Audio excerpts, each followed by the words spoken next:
Aquí tenemos a Gilles de Rais, el antiguo Barba Azul. Este es otro caso de la realeza. Gilles de Rais, el barón de Rais, de verdad me dejó algo pensativa la clase de cosas que solían hacer hace muchos años. Incluso hay un caso bastante similar que es el de Elizabeth Báthory, que es un caso que acabo de subir hace un par de semanas. Un caso bastante similar a este. A este asesino le gustaba experimentar con personas en su laboratorio, abusaba de jóvenes, luego les cortaba el cuello, los desmembraba y después mandaba a deshacerse de los cadáveres. Le encantaba ver cómo la sangre emanaba y brotaba de sus víctimas. En fin, sigue viendo este video para que te enteres de todas las cosas y aberraciones que hizo este señor. Definitivamente me quedo sorprendida de todas las cosas que se permitían hace muchos años. Sin más preámbulos, bienvenidos a mi canal, comencemos. 3, 2, 1.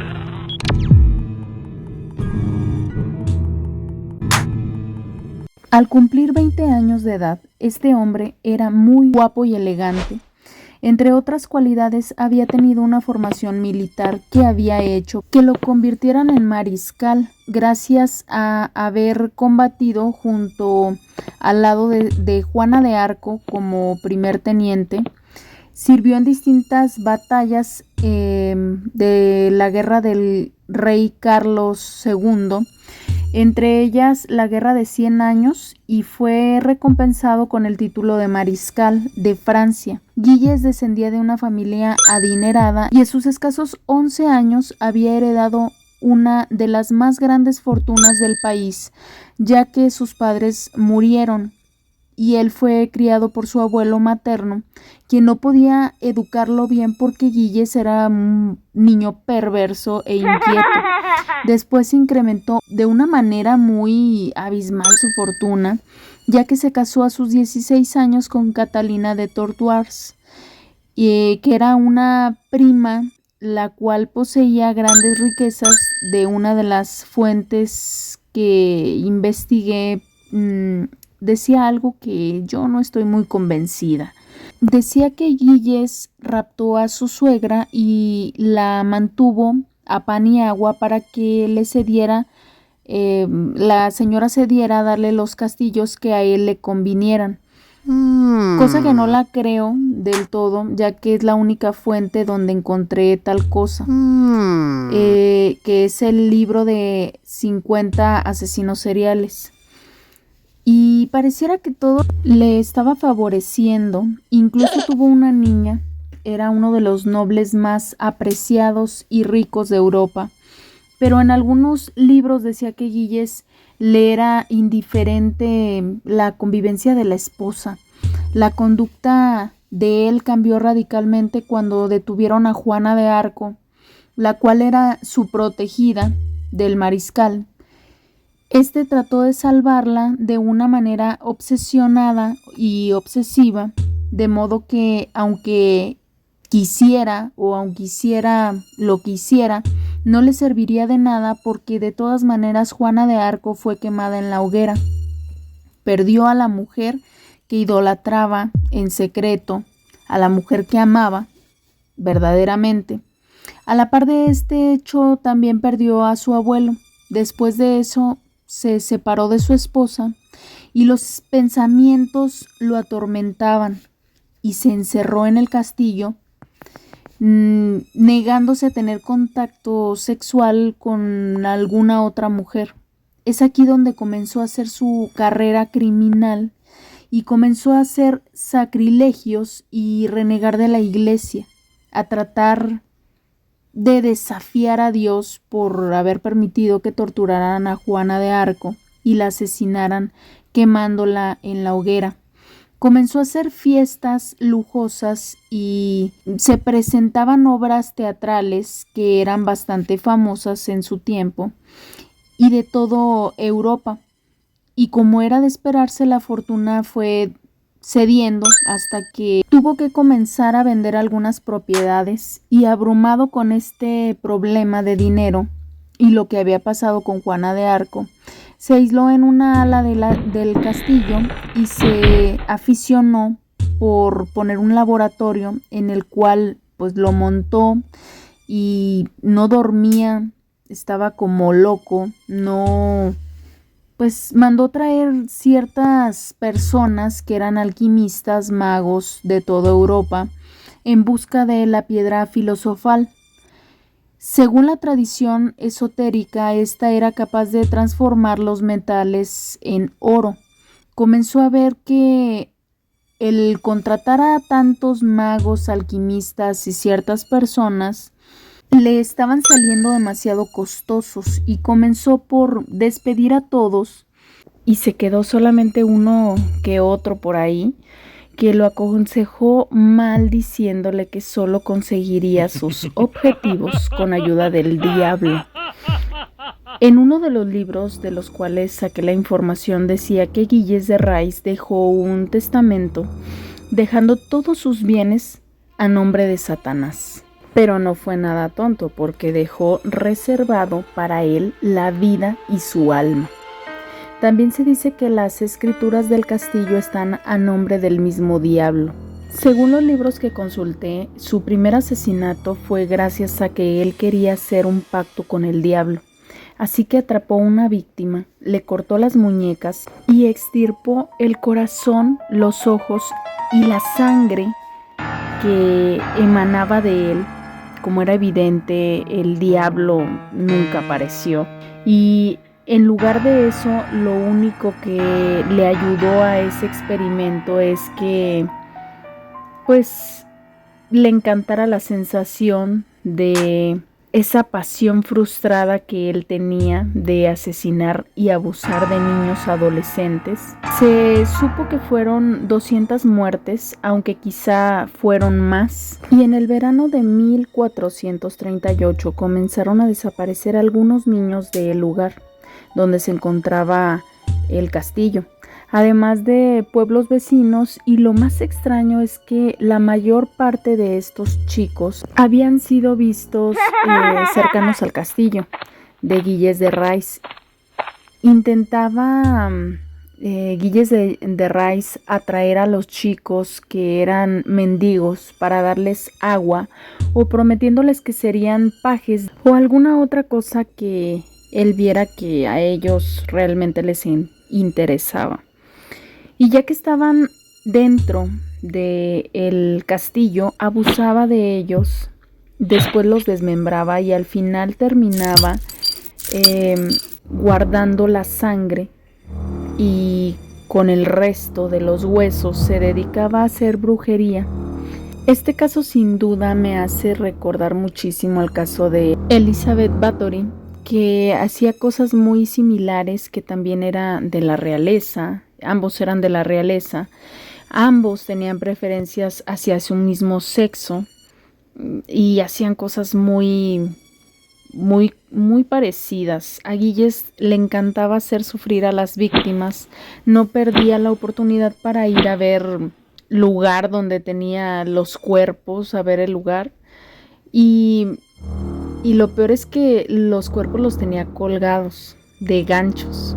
Y al escuchar las súplicas de las víctimas, como que algo lo tocaba, algo dentro de él lo tocaba, alguna parte de remordimiento, y los quitaba de las cuerdas, le secaba las lágrimas y hasta pareciera que tendría remordimientos. Pero ya que se ganaba la confianza de los chicos, sacaba el cuchillo y les cortaba la garganta, como si fuera un carnicero. Después de ahí, abusaba de los cadáveres.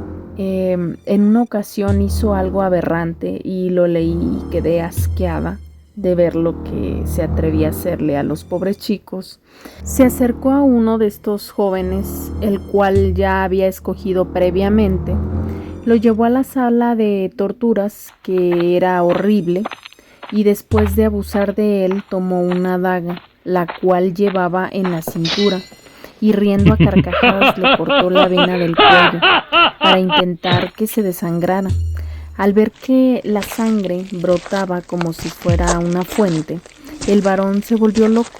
De pronto le arrancó las vestimentas al chico y casi moribundo tomó su propio miembro y hizo cosas verdaderamente aberrantes que definitivamente no contaré en este canal, ya que podrían cerrármelo. Cuando estaba en ese estado de frenesí, llegó un momento en el que estuvo ya satisfecho. El varón estuvo muy molesto. Después de esto tomó una espada y le cortó el cuello. Se sentó en el cadáver y tuvo relaciones. Al terminar se acostó y lo besó. Después lamió en su sangre y después prosiguió a pedir quemar el cuerpo y conservar la cabeza, pero no sin antes de hacer eso se quedó dormido en el calabozo, todo ensangrentado. Se dice que después de hacer esta clase de crímenes, el varón quedaba en un sueño profundo, casi comatoso. Y como era una costumbre, a la mañana siguiente ya no había nada, ningún rastro, ninguna huella de la noche anterior, del frenesí que tenía la noche que había pasado. Tenía sirvientes, los cuales le ayudaban a limpiar todas estas escenas del crimen. Y en esa ocasión pidió que le llevaran la cabeza. Y frente a ella se arrodilló y comenzó a llorar, prometiendo ante ella que se reformaría. Besó la cabeza largamente y se llevó a su cama la cabeza. Casi tan psicópata como Dennis Nelson, que dormía con sus víctimas, o Jeffrey Dahmer, que hacía cosas un poco extrañas con los cuerpos. Pero más que parecerse a estos dos asesinos, me hizo recordar mucho a Edmund Kemper, el cual llegó a cercenar la cabeza de su madre, de su amiga, de su madre, y abusó de la madre, de la cabeza de la madre. Muy interesante también este caso, y este caso también lo tengo en la lista de asesinos de mi canal. Y bueno, al momento de llevarla a la cama, le prometió que pronto le llevaría o le reuniría con otras cabezas tan lindas como la de él.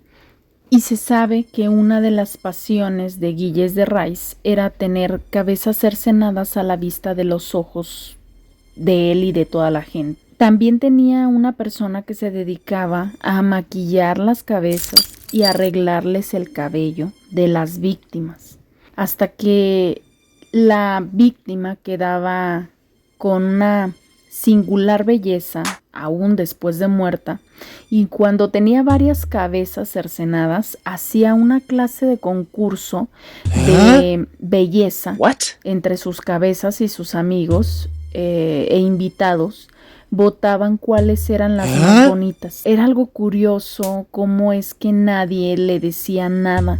Supongo que todo era un secreto a voces. La cabeza ganadora era la que él usaba para abusar. Era necrófilo, pedófilo, y después de que había tantas desapariciones de niños, las sospechas se fueron directamente hacia el varón.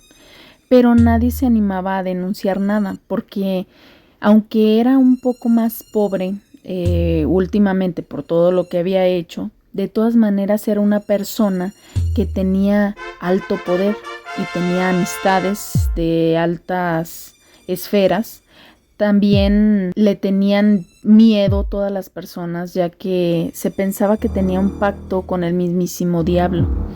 A principios de 1440, los rumores de que el afamado Gilles de Rais era el asesino llegó hasta los oídos del duque de Bretaña, el cual ordenó que se abriera una investigación bastante exhaustiva para encontrar a Gilles y pues todo lo que tenía en su castillo. En la detención para empezar fue el 13 de septiembre en ese pueblo donde le detuvieron, y se revisó el castillo a profundidad, donde se encontraron pues sus calabozos, cuerpos mutilados, despedazados, cercenados, de 50 víctimas aproximadamente. El duque de Gran Bretaña le hizo comparecer a la justicia, donde se adjudicaron 140 a 200 víctimas, las cuales, pues como se sabe, se le sometía a prácticas totalmente diabólicas. El varón decidió declararse inocente y le sometieron a varias torturas para obligarlo a confesar. En octubre, Gilles de Rais confesó su culpabilidad y aceptó los cargos.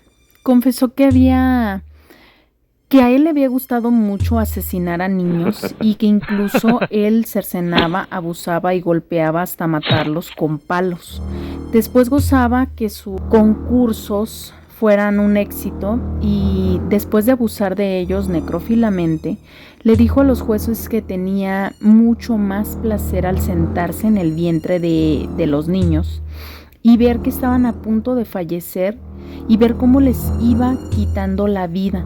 También dijo que no había seguido órdenes de nadie, solo llevó a cabo sus fantasías carnales que le venían en la mente. Y cito: por mi ardor y mi deleite sexual, he tomado y he hecho tomar a tantos niños, que no sabría precisamente el número.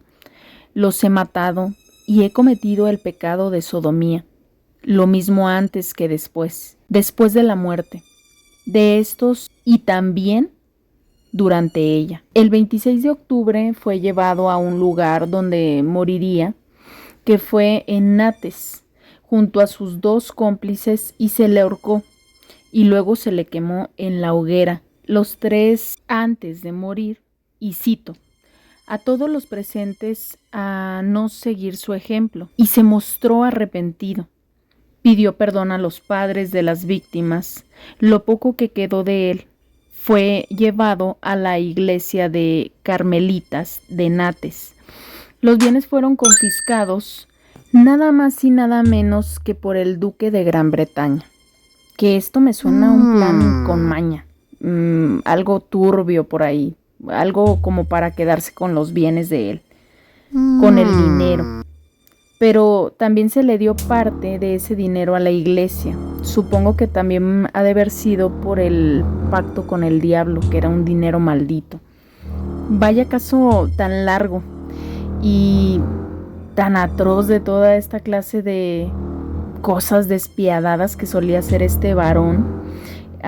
Este caso es bastante parecido al de la nobleza de Elizabeth Bathory.